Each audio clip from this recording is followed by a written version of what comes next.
बिस्मिल्लाहिर्रहमानिर्रहीम। अस्सलाम वालेकुम नाज़रीन इकराम, मैं हूं मखदूम शहाबुद्दीन और आप देख रहे हैं मेरा फेसबुक और यूट्यूब चैनल। उम्मीद करता हूं आप सब लोग बखैर वाफियत होंगे और जहां भी होंगे अपने अहले खाना समेत खुश भी होंगे और महफूज भी। नाज़रीन इकराम, रात पड़ते ही और अंधेरा छाते ही सूरत हाल यकसर तब्दील हो चुकी है और इस वक्त जो ताज़ा तरीन डेवलपमेंट्स हैं वो बहुत ज़्यादा तशवीशनाक हैं। एक जानिब तो 26 नंबर इस्लामाबाद के मकाम पर घुमसान का रन पड़ चुका है और वहां पर बदतरीन किस्म की शेलिंग जो है उसका आगाज हो चुका है, तो वहीं दूसरी जानिब एहतजाजी तहरीक अपने अब तक के सबसे खतरनाक मरहले में दाखिल हो चुकी है, क्योंकि एक जानिब तो बुशरा बीबी का काफिला इस्लामाबाद पर दस्तक दे रहा है, तो वहीं सामने रेंजर्स भी तैयार हैं और फौज भी तैयार है, क्योंकि मामलात इस वक्त पाकिस्तान की जो पुलिस है, जो सिविलियन लॉ एनफोर्समेंट एजेंसीज हैं, उनके हाथ से निकलते हुए नजर आ रहे हैं। इस वक्त कौन कौन से पड़ाव हैं, कौन कौन से ऐसे मकामात हैं जिन्हें क्रॉस करना पाकिस्तान तहरीक इंसाफ के लिए जरूरी है, और कितने आग के दरिया इस वक्त पीटीआई क्रॉस कर चुकी है और अभी कितने बाकी हैं, इस हवाले से भी डिटेल्स हैं। खुसूसी मनाजिर हैं 26 नंबर पे जो शेलिंग हो रही है, बुशरा बीबी और अली अमीन गंडापुर के काफिले पर जो शेलिंग हो रही है उसके हवाले से भी इंपॉर्टेंट डिटेल्स हैं जो आपके सामने रखनी है। लेकिन उससे पहले अगर अभी तक आपने इस वीडियो को लाइक नहीं किया, लाइक जरूर कर दें। मैं पहले भी आपके सामने ये गुजारिश कर रहा हूं कि मुल्क भर में फायरवॉल लग चुकी है, फायरवॉल के असरात कम करना आपके हाथ में है। वीडियो लाइक करें, ज्यादा से ज्यादा कमेंट्स करें, चैनल को सब्सक्राइब करना मत भूलें, बेल आइकन भी दबा दें, क्योंकि मेन स्ट्रीम मीडिया पर इस वक्त इस एहतजाज की हकीकी मानों में जो कवरेज है वो करने की इजाजत नहीं है, और हमारी ये कोशिश है कि एग्जैक्ट डिटेल्स जो है वो आप तक हम पहुंचाएं, जो जमीनी हकाइक हैं वो आपकी खिदमत में हम पेश करते रहें। सबसे पहले नाज़रीन इकराम, मैं आपको ये बता दूं कि इस वक्त सूरत हाल ये है कि 26 नंबर का मकाम, यहां पर अभी पाकिस्तान तहरीक इंसाफ का खैबर पख्तूनख्वा वाला काफिला नहीं,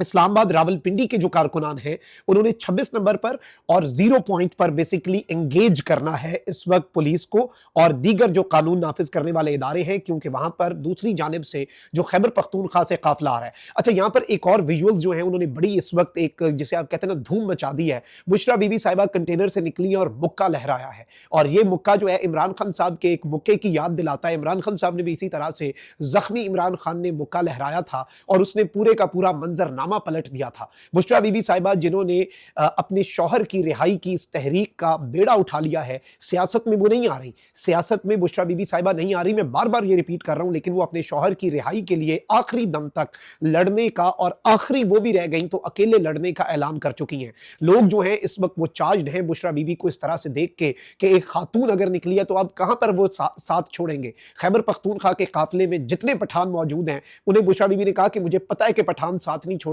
आखिर तक साथ लड़ते हैं, तो अब जो इकट्ठे जा रहे हैं, बुशरा बीबी साहिबा ने तो कह दिया मैं तो लेकर ही आऊंगी इमरान खान को वापस। और बुशरा बीबी का ये जो मुक्का है ये इस वक्त बहुत से लोगों की नींदें उड़ाने के लिए काफी है, और ये इस जानिब भी एक इशारा है कि कशीदगी भी हो सकती है और उससे लड़ने का फैसला भी हो चुका है। इस वक्त मैं आपको ये बता दूं कि अटक की पुलिस जो है उसने 3 जगह पर नाकाबंदी की हुई है और ये 3 आग के दरिया हैं। फिर इस्लामाबाद की जो पुलिस है उसने भी 3 मकामात के ऊपर असल नाकाबंदी की हुई है और 3 पड़ाव जो हैं वो इस्लामाबाद के अंदर पड़ने हैं। फिर डी चौक का मरहला आना है, यानी ये 6 टोटल आग के दरिया हैं डी चौक के आग के दरिया को उबूर करने से पहले। सबसे पहले कटी पहाड़ी का मकाम, जिसे पाकिस्तान तहरीक इंसाफ के काफिले ने सक्सेसफुली पार किया और वहां पर बदतरीन किस्म की शेलिंग को बर्दाश्त किया। फिर पुलिस वहां पर अपनी प्रिजन वैन्स तक छोड़कर जाने पर मजबूर हो गई।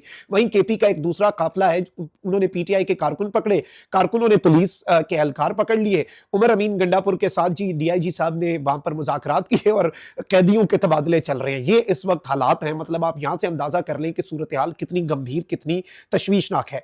अब अटक पुलिस जो है उसने, और वहां पर जो पूरे पाकिस्तान से नफरी आई है, उसने 3 मकामात के ऊपर नाकाबंदी, एक कटी पहाड़ी, दूसरा बरामा बातर और तीसरा तरनौल। इस वक्त बरामा बातर जो है वहां पर मैदान सजा हुआ है और ऑब्वियसली ये अब चंद ही घंटों की गेम है और आज की रात जो है ये सब कुछ क्लियर हो जाना है। तो फिर इस्लामाबाद पुलिस जो है उसने इस्लामाबाद इंटरचेंज, उसके बाद 26 नंबर और फिर 0 पॉइंट का जो मकाम है। लेकिन इस्लामाबाद में ये सहारा मिल जाएगा कि जैसे ही पाकिस्तान तहरीक इंसाफ का काफिला इस्लामाबाद इंटरचेंज पर आएगा, पाकिस्तान तहरीक इंसाफ का इस्लामाबाद और रावलपिंडी का कारकुन जो है वो निकल आएगा। पाकिस्तान तहरीक इंसाफ का इस्लामाबाद पिंडी का जब कारकुन निकला तो पुलिस उन्हें एंगेज करेगी या खैबर पख्तूनख्वा से आने वाले काफिले को एंगेज करेगी, ये पुलिस के लिए एक बहुत बड़ा चैलेंज बन जाएगा। अब इस वक्त मैं आपके सामने जो डिटेल्स रख रहा हूं वो बहुत ज्यादा इंपॉर्टेंट हैं, क्योंकि एक तरफ तो सूरत हाल ये है कि अली अमीन गंडापुर और बुशरा बीबी का काफिला जो है वो इस्लामाबाद की जानिब रवाना हो रहा है और चंद ही किलोमीटर्स का अब मामला जो है वो रह चुका है। अब यहां पर इंपॉर्टेंट चीज ये है कि 26 नंबर के मकाम पर पीटीआई का जो कारकुन है इस्लामाबाद पिंडी का, वो भी गाहे बगाहे निकलता है, पुलिस को एंगेज करता है, हल्का हल्का ट्रेलर देता है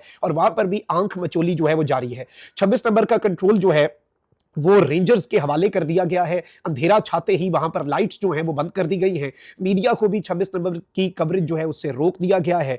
रेंजर्स और एफसी की जानिब से 26 नंबर चुंगी के ऊपर ये वहां पर जो मौजूद सहाफी हैं उनके मुताबिक इस वक्त रेंजर्स और एफसी की जानिब से 26 नंबर चुंगी पर मुजाहिरीन पर शेलिंग शुरू कर दी गई है और ये जो शेलिंग है ये बड़ी शदीद किस्म की शेलिंग है और इस सब के अंदर सूरत हाल अच्छी खासी तशवीशनाक हो चुकी है। जबकि दूसरी जानिब सूरत हाल ये है कि बुशरा बीबी साहिबा जो हैं उन्होंने इस वक्त बाज़ाब्ता तौर पे यह ऐलान किया है कि अब लड़ना है या मरना है लेकिन इस्लामाबाद पहुंचना है। अच्छा, 26 नंबर के मकाम पर लाइटें बंद कर दी गई है, बिजली बंद कर दी गई है, पुलिस की मैसिव मोबिलाइजेशन देखी जा रही है। कारकुनान जो है वो 26 नंबर के मकाम से थोड़े ही दूर हैं और उससे पहले ही वहां पर बदतरीन किस्म की जो शेलिंग है। अब यहां पर एक चीज याद रखिएगा, जो सबसे इंपॉर्टेंट चीज है वो ये है कि पुलिस मुकम्मल तौर पर बेबस नजर आ रही है। कल ही हमने देखा कि पीटीआई का काफिला इतना दूर था, अभी केपी से निकला नहीं था, उसके सिर्फ ड्रोन फुटेज पीटीआई के काफिले की आई, तो उसके बाद क्या हुआ, डी चौक के अंदर और रेड जोन के अंदर हमने फौज की तैनाती देख ली। अब इस सब में पीटीआई अपने तमाम तर ये आग के दरिया उबूर तो करेगी, लेकिन यहां पर इंपॉर्टेंट तरीन चीज जो है, जो काबिल गौर काबिल फिक्र चीज है, वो जरा आपने समझनी है। वो नाज़रीन इकराम ये है कि सूरत हाल इस तरह का टर्न ले रही है कि पुलिस तो मुकम्मल तौर पे बेबस है, पुलिस के हाथ खड़े हैं। अब तो बेचारे इतनी नफरी, पूरे पाकिस्तान से सिंध तक से इन्होंने नफरी बुलाई, लेकिन उसके बाद क्या हुआ कि जी ट्रैफिक पुलिस के एहलकारों को, एंटी राइट फोर्सेज के जो सारा सामान है वो पकड़ा के भी इन्होंने इस्लामाबाद के अंदर खड़ा कर दिया है। पुलिस इस वक्त मुकम्मल तौर पर बेबस नजर आ रही है। उसके बाद अगला लाइन ऑफ डिफेंस क्या है, रेंजर्स और एफसी। रेंजर्स और एफसी जो हैं उन्होंने इससे पहले भी कंट्रोल संभाला, शेलिंग भी हुई, पिछले एहतजाजों के अंदर भी लोग उसे भी बाईपास कर गए। अब इस सब के अंदर चूंकि ये ऐलानात हो चुके हैं कि जी कुछ भी हो जाए हमने तो ये रोकना ही रोकना है, तो फिर जो लास्ट रिजॉर्ट है वो पाकिस्तान की फौज बचती है।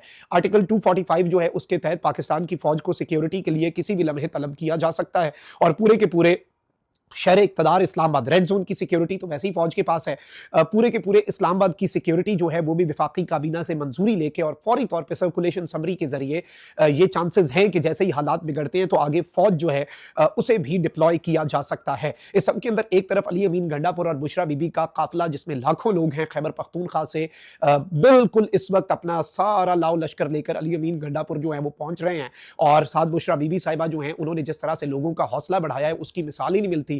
एक नई हिस्ट्री कायम हुई है, एक नई मिसाल कायम हुई है। पहले तो बुशरा बीबी का गाड़ी के अंदर से बैठ के खिताब, फिर कल वो कंटेनर पे निकली, फिर आज जब उमर अयूब उनसे मिलने आई कोई पैगाम देने, तो उसके बाद कंटेनर पे चढ़ के कहा कि मैं लड़ूंगी आखिरी दम तक, आप लोग मेरा साथ देंगे। फिर बुशरा बीबी ने गाड़ी से एक पैगाम जारी किया और अब बुशरा बीबी जो है उन्होंने एक मुक्का भी लहराया है जो कि एक बहुत सिंबॉलिक चीज है। ऑल्दो इस वक्त बुशरा बीबी और अली अमीन गंडापुर के काफिले के ऊपर बदतरीन शेलिंग हो रही है, लेकिन काफिला आगे से आगे बढ़ता जा रहा है। मैंने आपको बताया कल रात 12 घंटे की शेलिंग के अंदर सिर्फ 700 मीटर काफिला आगे बढ़ा, लेकिन इंपॉर्टेंट चीज यह है कि आगे बढ़ा, चाहे आधा इंच चाहे 1 सेंटीमीटर भी आगे बढ़ रहा है, आगे तो बढ़ रहा है। तो अब इस सब के अंदर जो ताजा तरीन डेवलपमेंट्स हैं वो ये हैं कि एक जानिब ये काफिला चल पड़ा है तो वहीं दूसरी जानिब रेंजर्स, एफसी और फिर उसके बाद अगला लाइन ऑफ डिफेंस फौज ही नजर आ रहा है। तो ये चीजें भी इस वक्त बेदारी बात है, पसे पर्दा इस वक्त बहुत कुछ चल रहा है। पाकिस्तान तहरीक इंसाफ के इस एहतजाज ने बहुत से लोगों की रातों की नींदें तो हराम की हुई हैं, लेकिन ये डेवलपमेंट्स थी जो आपके सामने रखना बहुत ज्यादा जरूरी थी। कमेंट सेक्शन में राय का इजहार जरूर करें, चैनल को सब्सक्राइब कर लें। अल्लाह निगहबान, पाकिस्तान जिंदाबाद।